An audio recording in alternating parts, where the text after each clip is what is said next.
Very good evening, everyone. I would like to extend my warm welcome to our distinguished speaker for the session, Mr. Dharamveer Singh Chauhan, and our moderator for the session, Dr. Aparna Rao. Mr. Dharamveer Singh Chauhan is the co-founder and CEO of Zostel, a community-led, experience-driven ecosystem committed to revolutionizing the idea of traveling and socializing in India on the back of diverse service offerings. These include providing social and private accommodation, conducting outdoor activities, and curating regional entertainment events, among others. In his current role at the organization, he is responsible for defining business strategy, building and managing investor relations, and nurturing a team of skilled professionals. He also guides Zostel's vision of enabling experience seekers to fearlessly explore the length and breadth of the nation. Having graduated from IIT BHU in 2012, Sir went on to earn his master's degree from prestigious IIM Calcutta. Under his able leadership, Zostel has established itself as a market leader in the country's budget accommodation space with over 2,000 beds in 36 locations across India and Nepal. A hardcore poker enthusiast, he divides his leisure time between learning new things and gaming. Moving ahead, he envisions unlocking India's potential as the ultimate travel destination for passionate travel seekers across the world through Zostel. He is an inspiration to budding entrepreneurs from all over the world.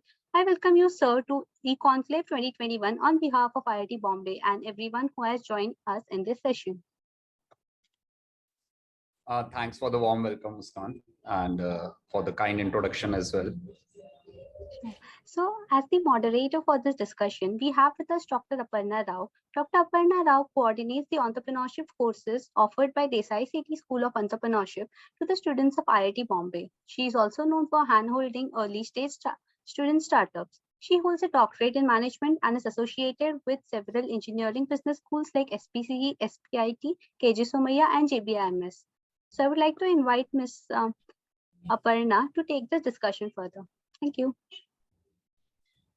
Thank you, Muskan, and thank you to the E-Club for inviting me here. Dharamveer, thank you for joining. And yes, I really look forward to this exciting conversation. And before I launch into questions, I would like you to take the first, few minutes to tell us about Zostel and the story behind the launch, whatever. Tell us a Zostel story. And thanks, Aparna ma'am, and everyone who's on the Zoom session, as well as joining us from YouTube and several different places. And the entrepreneur, whenever you talk with any entrepreneur, my and I keep talking with lots of entrepreneurs, more than success or money, anything. The only thing that we have really earned is stories to tell. I think regardless of anything else, you talk with any entrepreneur, he'll have several stories to tell that about the journey. And that's the path we have chosen. Whenever you are an entrepreneur, there's no one specific path that you can take, that you prepare for this and then you'll get a day zero job or you'll get a day one job, and all of us come from, there are several different paths that are laid. But being an entrepreneur is all about, choosing your own path.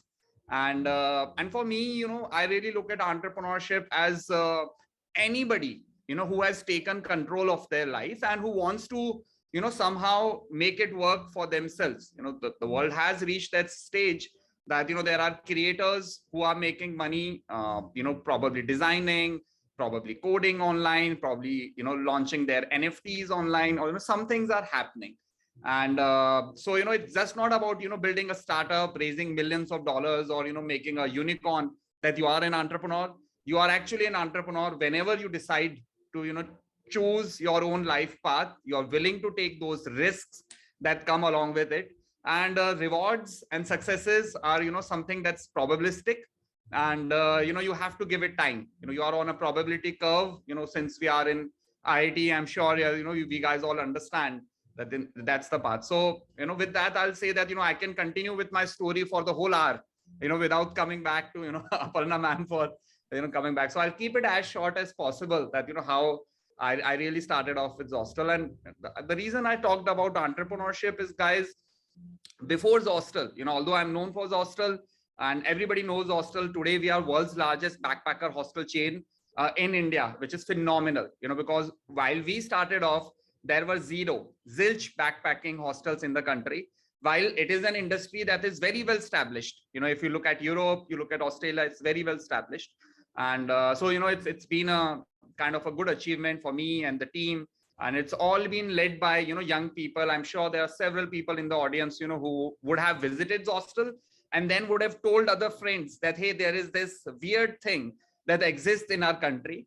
And therefore we can go beyond Goa. There's not necessary that the young people can only go to Goa.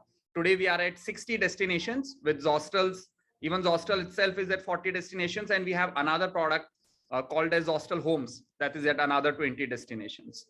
And so that's briefly where Zostel is, for those who don't know what Zostel is all about. But before Zostel, I had a failed startup. And I think, probably today I'll love to talk a lot about failures that come along with, few successes, that the world thinks is success, but as an entrepreneur, you might have even larger goals. So, I wanted to be in IIT, while I was 10 years old. I figured out that I wanted to make games for my life. And I thought that if I can make games and make money, it will be a moksha for me. And I figured out that, to make games, you have to work at Microsoft, you have to work at Electronic Arts, EA Game Studios. And who works there? Engineers work there. How do you become an engineer? I could read India Today, I could read top engineering colleges in India, and it was all IIT, BITS Pilani, and probably some other colleges back then. And so I was I really had it all figured out that, the path that I wanted to take. And life hits you differently. Obviously, the way it works in India, you can give the IIT JEE exam, but it's not necessary that you'll get computer science and become a software engineer. A lot depends, on your probably, your guesses, your multiple choice objective elimination skills. So I did end up at IIT BHU. And when I was at IIT BHU, it wasn't even an IIT, it was IT BHU. And but regardless, guys, when I ended up over there, I decided that I can't just keep lying to myself that, hey, I'll make games later on when I go to IIT.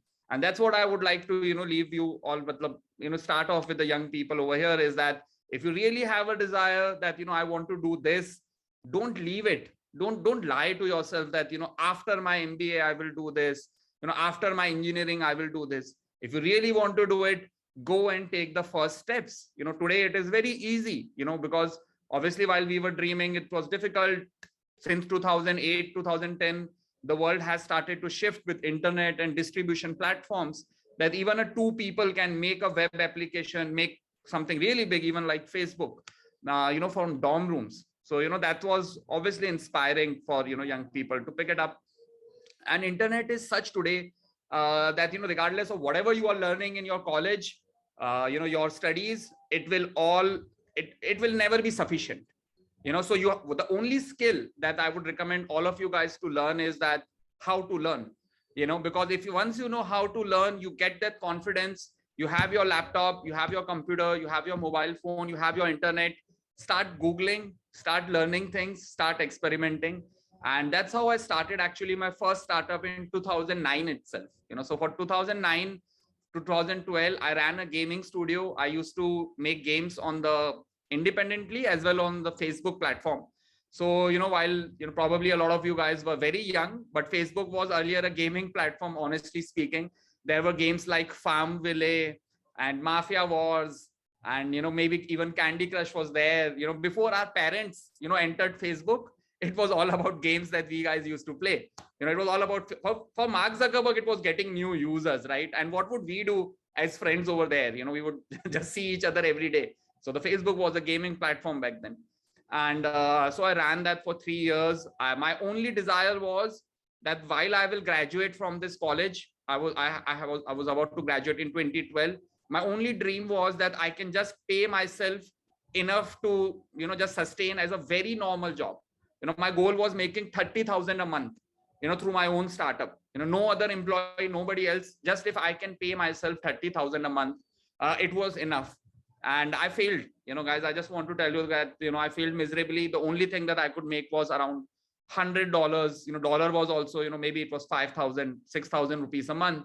And I was very heartbroken because I had to leave everything. It was a long 4-year grind when I just I opted out of probably all of these fests that the Entrepreneur Club organizes, because I did not have time for that. I would learn myself, and I was never really inclined towards getting great marks, because that wasn't the path that I was excited about. So I just kept learning, and it was a big failure for me. And but during that failure, I was somehow universe has some different things for you, some jugaad here, there. I ended up in Europe towards the end of my third year, and I got a good internship, completely paid. And so sort of I had a sort of paid Euro trip, you can say. That's how we young guys look at things. And so every weekend I would travel to a different country in Europe. I was located in southern part of Germany, very well located. I had this Eurail pass, so that basically meant that I could sit in any train across Europe. So I could really spontaneously travel a lot. And so I just traveled a lot. So I traveled to very different countries. And during this time was the first time that I was able to stay at a backpacker hostel. And backpacker hostel was actually the best place that I could stay, because there was a lot of times that I slept at railway stations. There was a lot of times that I slept at just an overnight train. So even if I had to go for a 2-hour journey, I would take an 8-hour train that would go far, and then it would come back over there, because the train ticket was free for me. And the trains in Germany, or the whole of Europe, were pretty comfortable to have a good night's sleep. And just during those times, getting lost, I got lost a lot of times. And I just realized that there is sometimes or I don't know, it's very difficult to put into words, ma'am, what really happened. But somehow I realized that whatever was the failure, whatever was the fear that I was thinking, that yeah boss, everyone else is doing this, everyone else is going for the job, maybe I am, why am I doing this? I haven't even prepared for it. And just during those trips, getting lost, sleeping on one night at outskirts of Barcelona, I got lost. I ended up at Badalona, and I ended up over there at 11:30 p.m. So I came out of the station, I had to go somewhere else, but I ended up over there. I slept on the beach, all alone, with my backpack, and just behind a stone, because it was very windy. So there was a rock, before on which, but I had a very peaceful night's sleep, under the stars, with the sound of the ocean around. And I realized that it's okay. From that day onwards, I realized that somehow that I'll keep being stupid, I'll keep being the crazy one. And I was able to introspect that, yeah, hey, I've learned so much, that although I failed, but I've learned so much that, I think I can give it another shot. And what, I took a lot of learnings that, maybe I was all alone in the startup. That's why I failed. Maybe, there wasn't, various resources, no fundraise, that I could do. And I did not even think that this is 2009 to 2012, so even seed round, vagera, these things weren't that common back then. And so, universe was gracious on me. I came back to IIT. One thing led to another. Zynga, my dream company, Zynga, somehow opened an office in India. They somehow came to my campus to hire computer science engineers. Somehow they realized that, there's this weird guy who's been making games just like Zynga. Just individually, I was making games as comparable to Zynga in different genres. And they hired me. So I actually became the youngest game designer that Zynga had ever hired. I was 21 years old, so I became a game designer. It was a dream come true. As I said, that since 10 years old, my dream was to make money making games. And that dream came true after 22 years, after I had given up. So the only thing that I'll ask you today is to, keep that flame, keep that flame alive in your heart, keep that courage that, I'll not let this dream die. I'll keep somehow working for it. Or even if I'm not working for it, I'll at least keep that alive in the hopes that, something will probably turn up. And, after that, ma'am, I worked at Zynga. I realized that grass was greener on the other side. My job wasn't that satisfying. And so I did get, luckily a lot of my flukes in CAT were, somehow they came right, and I got 99.9 something in CAT, and I ended up at IIM Calcutta once again. And while I was there, opted out of placements once again, first week, got a lot of counseling from the dean himself that, you are being too stupid to opt out of placements. Everybody comes to IIM for placements. Today, this is also an MBA, conclave. So I'm sure, a lot of you guys have worked and are over here to do that switch. I see a lot of DPs, in suits and ties, so that is your, typical MBA preparations that you have to do through. And because obviously you guys also know, if you're not inclined towards placements in an MBA college, you have so much time at your hand. You don't have to go to pre-placement talks. You don't have to deal with all the all the CV preparations that we all have to go through, to fit into that sort of a structure that exists. And so I used to play a lot. I used to learn to play poker. And in the nights, I would play poker. In the days, I would do some library research. I would read these thousands of dollars of report from Euromonitor, from Crisil, that we all have, freely accessible in the library. So at least I would think that, yeah, I'm, somehow taking back the high fees that I'm paying, from that library access.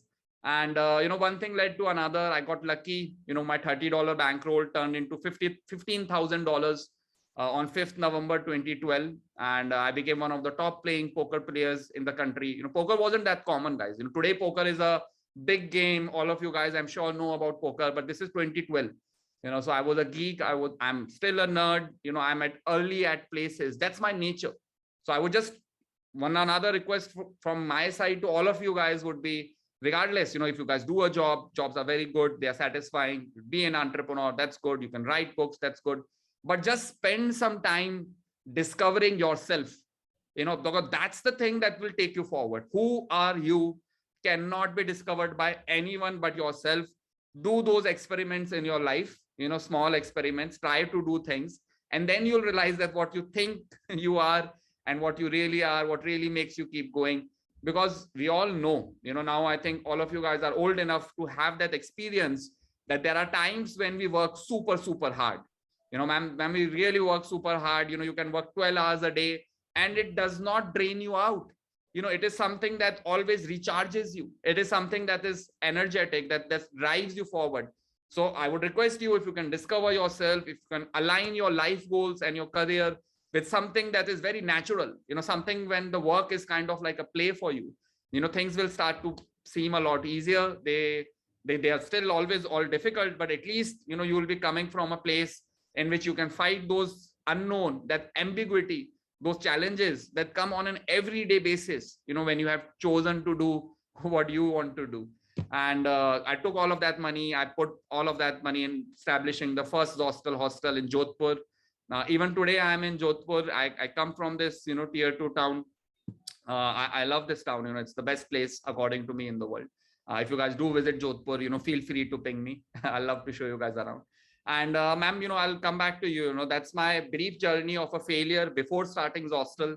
And, taking all of those failure learnings, I put everything that I had, starting the first Zostel. And, things were, once again, universe was gracious on us.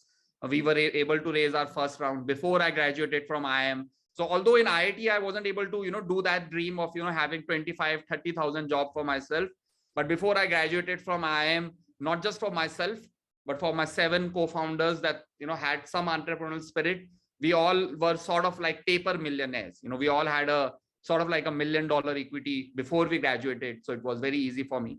And I honestly thought that now everyone will copy us. Now nobody will take jobs from, IIM. Everybody will, this is so good. You can just do it. I'm just like a normal person. There's like literally nothing special about me. I know that, yeah, guys, if nobody else knows it, you know it. I know it, knew it.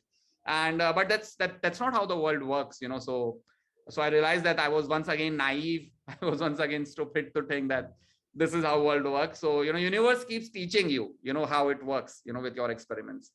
So those are the humble beginnings of Zostel, ma'am. Thank you so much. So first of all, Dharamveer, I'd like to, I'm not sure I'll do justice to summarizing or paraphrasing what you said. There are some valuable life lessons in whatever you said. First of all, the first one that at least I would take away, and I'm sure our students here are taking away, is a lesson in humility and a lesson in staying grounded. So it's something, we just when we think that we have it all, the life will give you a different spin altogether. And you suddenly wonder why everything slipped away so suddenly. So that, and how life keeps you humble. And so beautiful lesson. Thank you so much. Another thing that I heard when you were talking was that it's not a linear journey. Neither is life a linear journey, and nor is the life of an entrepreneur a linear journey, and definitely not a startup. So we make plans, we make our business models, we have our dreams, we have everything. Fact remains that it does not take a linear journey. It is going to go all over the place, and you just don't know what kind of pictures in that puzzle click and how the final picture emerges. So simply fantastic the way you narrated your story, getting lost in Barcelona. Fantastic. Thank you so much. And the third thing that I learned about it is, whatever it is, your dreams of a boy as a 10-year-old did come true sooner or later.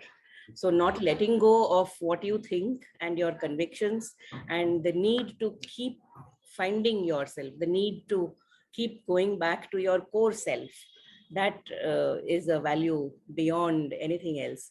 So whether people are going in for placement or no, I think staying connected with yourself is the most critical thing in this aspect. And somehow, yes, I'm also walking my own entrepreneurial path, and I know that things fall in place in a way in which you never thought they would. And in another way, when you think कि ये तो चलने ही वाला है, वो नहीं चलता है, वो कुछ और ही हो जाता है उसका result. So yes, so fabulous. And one thing about placement, very funny thing, very interesting, that you had to get counseling to convince you to sit for placements. Nowadays, many institutes are coming up with policies and support for helping student entrepreneurs to pursue their journey, allow them maybe a year's deferral. In fact, IIT Bombay does that. So they get a year's deferral from the placement journey, and they can come back and join the placement next year in case they feel they want to drop the startup project. Whenever I signed those deferral applications, I would particularly track those students, and believe me, none of them came back. No one comes back. Even if they take up jobs or anything, they do not come back into this route of placement. They are happy to continue their entrepreneurial thinking. So yes, thank you so much for so many lessons in the very first question. And now I have some more questions. Yes.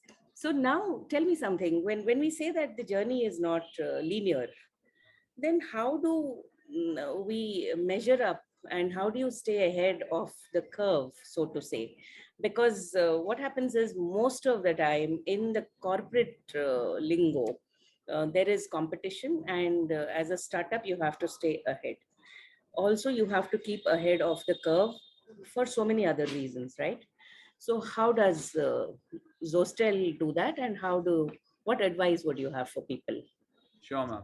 I think, I'll start off once again with, embracing the reality and the truth, just like you said that it won't be linear, it's all chaos, but, that's the reality of life. We actually don't even know where an electron is, we only know probabilistically. What are we, honestly speaking, for us as engineers, it's very easy to absorb the real fact that, boss, we don't even know universe is expanding. We are some stardust, thinking ourselves so big, but it's all random and probability, we don't know what. So embrace the chaos, eat ambiguity for your breakfast. And there's no other way other than, doing it every day, so I very well know that, you can start your entrepreneurial journey when you are 40 years old, when you are 50 years old, or you're 10 years old. I've met entrepreneurs from all the range overall. And the only thing I know is that there is no other way to learn entrepreneurship other than being an entrepreneur. So the moment you start doing that journey is when the learning starts.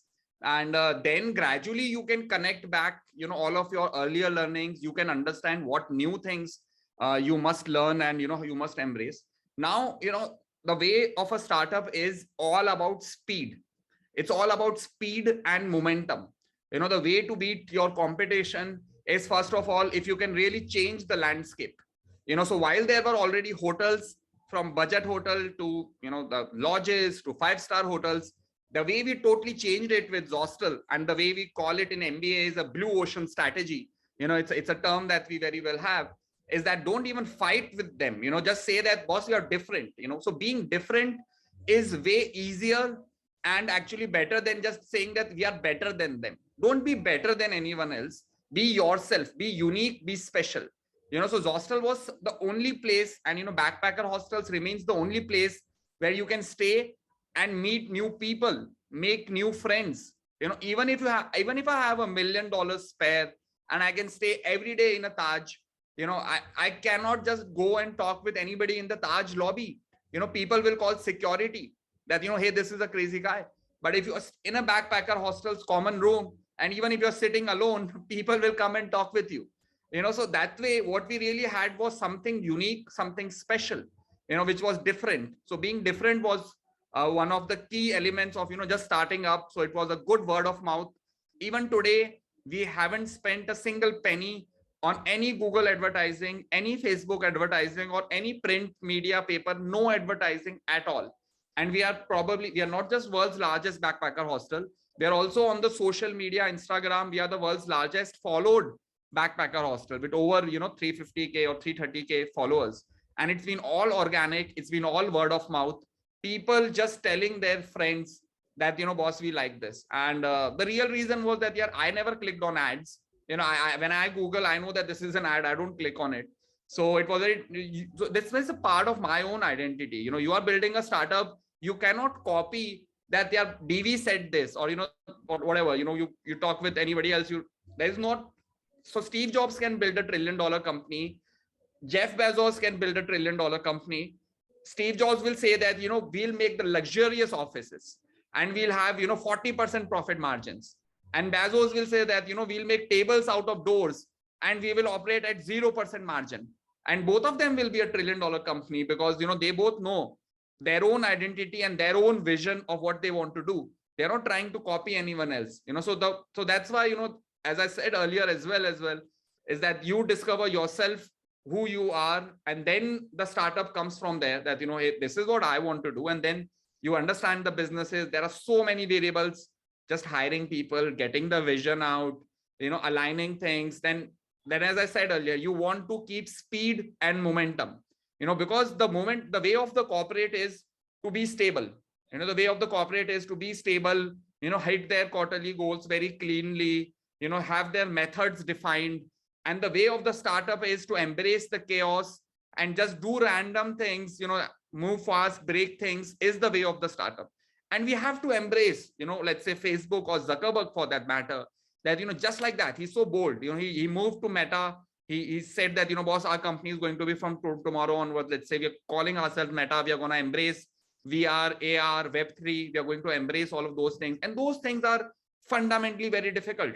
When you are such a big company, it's so difficult, to really say that you can do this. So let's say, Mr. Ambani, just saying very boldly that, yeah, boss, from tomorrow onwards, or let's say 2 years down the line, we will not just be an energy company or just a petroleum company. We will be in digital infrastructure, and then deploying it, moving over there. Right? Obviously, they take their own time. But for us, it is all about, being fast, be truthful to yourself that, your boss, this is the idea. I will do this after 3 months. Just ask yourself, can you do it in 3 days? If you can do it in 3 days, which is half baked, go ahead and do it. Stop chasing perfection. That things will never be perfect. And that is also a thing that I've learned from my own startup failures, that, in my earlier, that whole thing that I did before Zostel, my games, I was so possessive. These startups are your own babies, right? So you want to make them perfect, and the flaws. The design flaws, the pixel flaws, the content flaw, that the image is not good, that the logo is not good, that the tagline is not good. But then it is that challenge that, hey, can you take it out to the world and let them, touch it, let them feel it, and then let the feedback come so that you will be much more better equipped to keep building on it. So don't hide your startup, launch your website right away with a waiting list and go forward. So keep speed and momentum, and you'll beat everyone else. Today's world is not a large fish eats small fish. It is a cheetah world. It's a fast eat slow world. So be fast, do experiments, and embrace the chaos. And I wish it was so easy that you could embrace the chaos, but it's something that takes practice and on an everyday habit that you'll, really learn that skill. Thank you, Dharamveer. I think this takes you back to the earlier lesson of knowing yourself and being connected with yourself. So when you know what it is that you really want to achieve, you are okay and you're not afraid of trying out something on the ground, even though you know that it is half baked, like you said, or just go out there and launch. So you mean to say speed, agility are come in first, even though you are not very sure about the product. Is that what you're saying? Absolutely, ma'am. Fail so much. Okay. Fail so much that, you know, every day do experiments, embrace the failure, because then it is the only way that you'll reach success. And society, everyone, you know, like I've been an entrepreneur so much, I've raised millions of dollars, but even today my parents are, you know, after everything as well, you know, they are still afraid and they keep asking me, boss, what are you doing? How will it work? You know, all of those different things. And, you know, my parents really love me, they really support me, but I know that, you know, there are people around them who ask them, etc. So, you know, society wants you to average out. You know, they want you to take that IIT ka thappa and just be it. You are an IITian, you know, and or maybe you are from IIM, you know, but the moment you try to be yourself, moment you try to go beyond the average, moment you really try to be I'm a bit spiritual in that sense as well. I'm very deeply philosophical. And I think that philosophy is practical. You know, I think whatever is your philosophy, if you can true to your own philosophy, that's the way of life. There's nothing else. You know, that's my, you know, core of what I have studied about Hinduism, you know, is that if you can be true to your philosophy, you are through. That's all it wants. You know, there's no God, whatever else. And so just like that, you know, I think it's very difficult. All of us are very special. We are all very unique expression, you know, of this universe for a very small time. And we must do justice to being ourselves. It's our fundamental duty, in my own opinion, that, you know, rather than trying to fit into somewhere that, you know, this is the mold that I'll fit into, do justice to yourself. Be stupid is the word that I'll use, because the world will call you that. So, you know, be crazy and embrace that. Yeah, I'm being stupid. But you have to beat the capitalist market. The world works according to money. If you have bank balance and whatever philosophy you say, everybody is behind you, right, ma'am? That, oh, this is right. I have been saying the same things in 10 years, right? It's not like I was saying anything different, but nobody really cared about it. And now, because we have done big, you know, people like to hear what I'm saying. Yeah. And That's that's the way it is. Yeah. So one thing is, meaning just to, I'm going to juggle the questions, you know, I had something for the later thing. I'm going to bring that to the front. Right. How did your business model evolve? Meaning you were responding to your customers' feedback and all of that on the ground. And that's how you built Zostel, right? Being on the ground, being connected with your customers and all of that. So what's the difference in the business model that you started off with in your mind, and probably you had your business model laid out, and what is it now? What's the difference? How did it evolve? Yeah, ma'am. So I'll be very honest, ma'am, that I did not even have a very perfect business model. You know, I had a back of the envelope calculation that, yeah, I will take this property on lease, you know, and then I will invest some money into it, let's say 5 lakhs into making it into a hostel. And then I will have these many beds, you know, in the single room. You know, for my business model, when I was launching the hostel, was that the same real estate, the same one room that as a budget hotel gets 1,500 to 2,000 rupees, I will put 4 bunk beds into it. So it is, you know, now there are 8 possible beds. I will charge just 500 for one. So theoretically, I can make 4,000, right? 500 into 8. But it's a challenge that you have to get 8 more guests. But that was it. You know, there was no other business model, how it will grow, what it will grow. But I wanted to make profits. So that was there. And then as I started off, you know, I learned that the one thing is that I wish we could learn a lot about, you know, how the capitalist market works.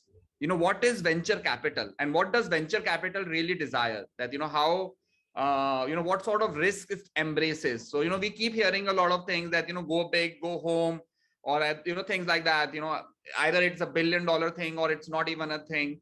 You know, so all of those things I learned, you know, that's how I added the Zorooms business, you know, into our portfolio as well for the business clients, really scaled it up, you know, to closer to almost $100 million of annual revenue. Even today's hostel does, you know, close to $5 million.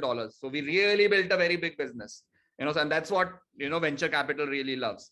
And so a lot of business model, the way it evolved was not just customers, but also the chaos that we had created, you know, riding that horse, or, you know, you can say that, you know, riding that whole whatever we were forming forward as that, maybe this is the best next thing, maybe this is the best next thing. And but just highlighting that fact of speed. Let's say this corona happened, and obviously we are hospitality, so it was all chaos all around, but we really equipped ourselves as soon as possible for our long-term stays and for long-term living. So we provide the best possible internet in the town. If you're in the hostel, you can assure yourself that you have the best possible internet, because we are at very outskirt places, etc.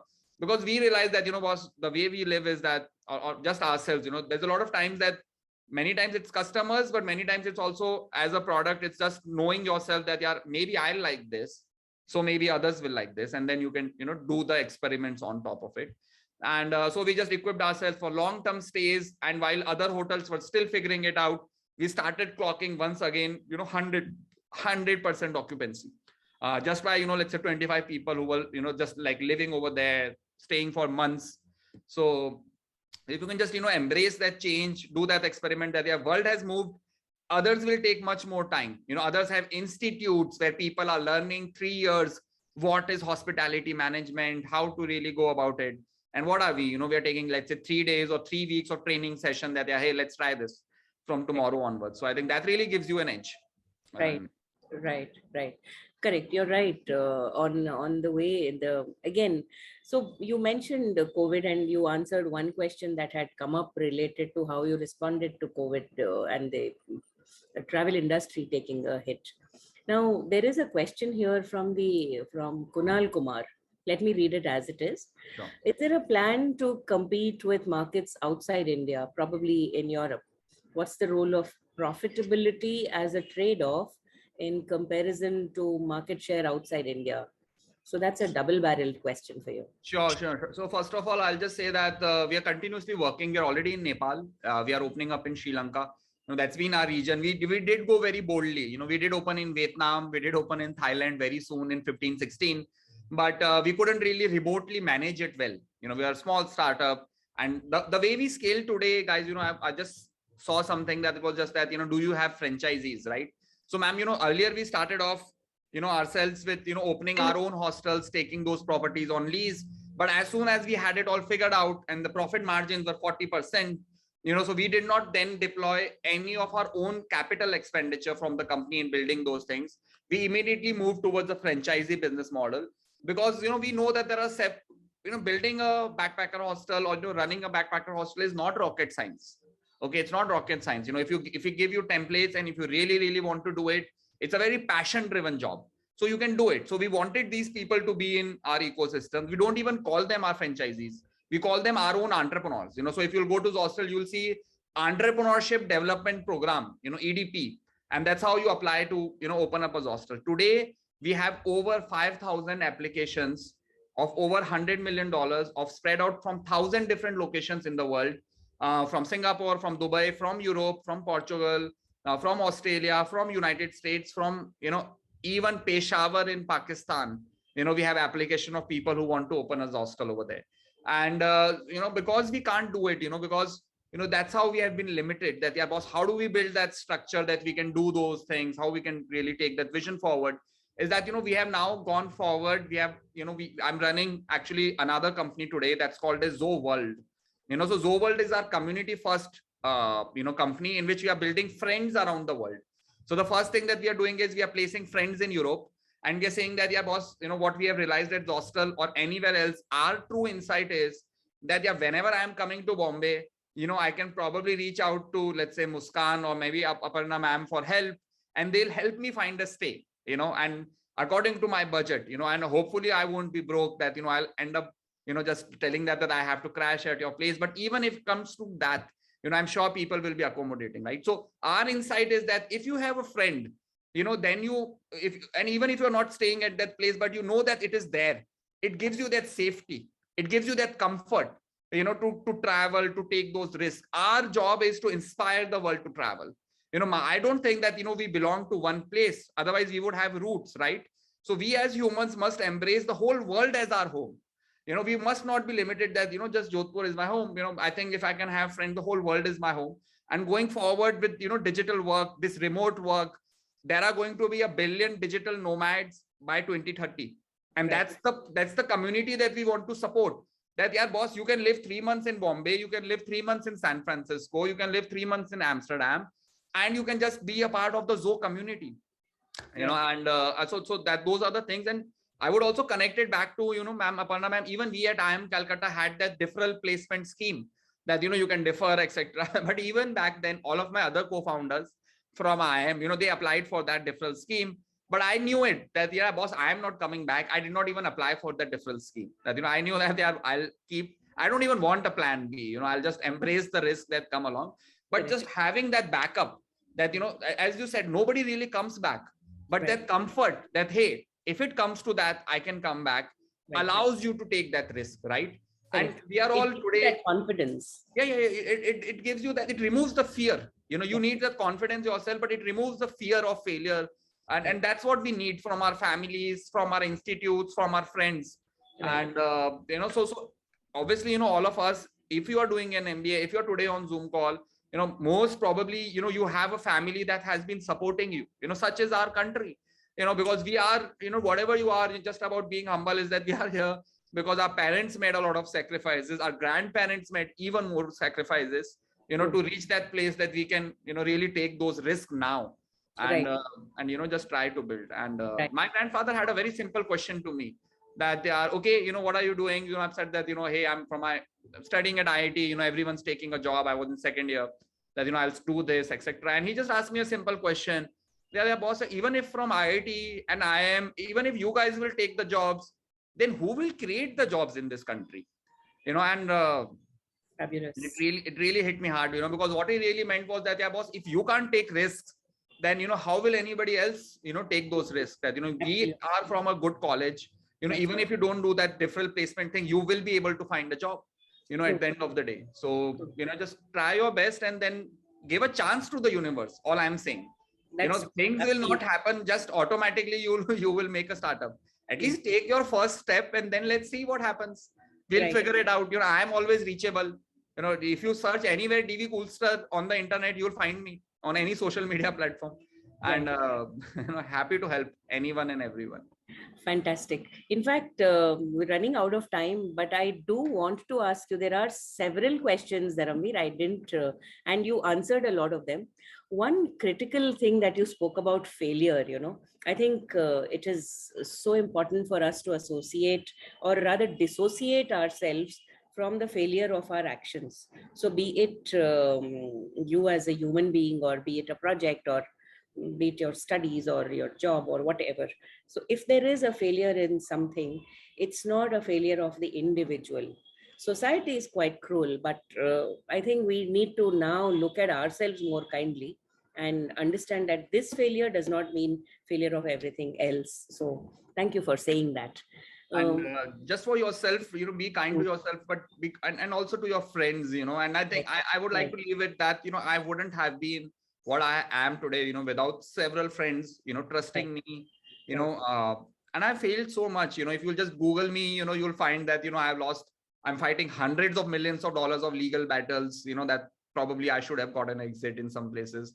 And, but just, you know, there have been, you know, friends who have been, you know, with me during those dark times, just letting me know that, you know, it's been all probabilistic. So, and hopefully we'll have very soon. Yes, there's one question. I think you'll have to probably take it as what do you say, 1 minute question, a quick one. Okay. This is related to cryptocurrency. So apparently, so you're associated with OPOP, which is a cryptocurrency based startup, right? So what are your thoughts on the current scenario about cryptocurrency in India? Especially with that's the only way we will reach $50 trillion. You know, I am not really excited about a $5 trillion economy, guys. I love coming first. You know, that's my goal. The reason I really quit IIT coaching was that in Kota, I realized that I can't come first in IIT. So after 6 months, I really quit. So I'm just telling you that, you know, if you really want to build wealth, you have to understand that what will be the markets that will win the world. You know, you can't make Amazon today. Amazon was supposed to be made in '94. You know, even if my mom is today installing Amazon app, that battle was there. You know, I'm on this Mac, you know, you have either Microsoft or Apple. You know, you can't now go and make a personal computing company. You know, that battle was fought in '80s. You know, so, and these are $1 trillion markets today, right? So they're the only way to build generational wealth, only way to build a national wealth is to embrace the technological revolutions that are coming. And we were ruled by not British, we were ruled by East India Company, that had a great navy. We don't understand the concept that your company can rule anything. Later on it was nationalized, but it was just a company that made profits and organized whole of India for making those profits. Right. So we are in a capitalist world. You must understand, you must fight on the frontiers, right?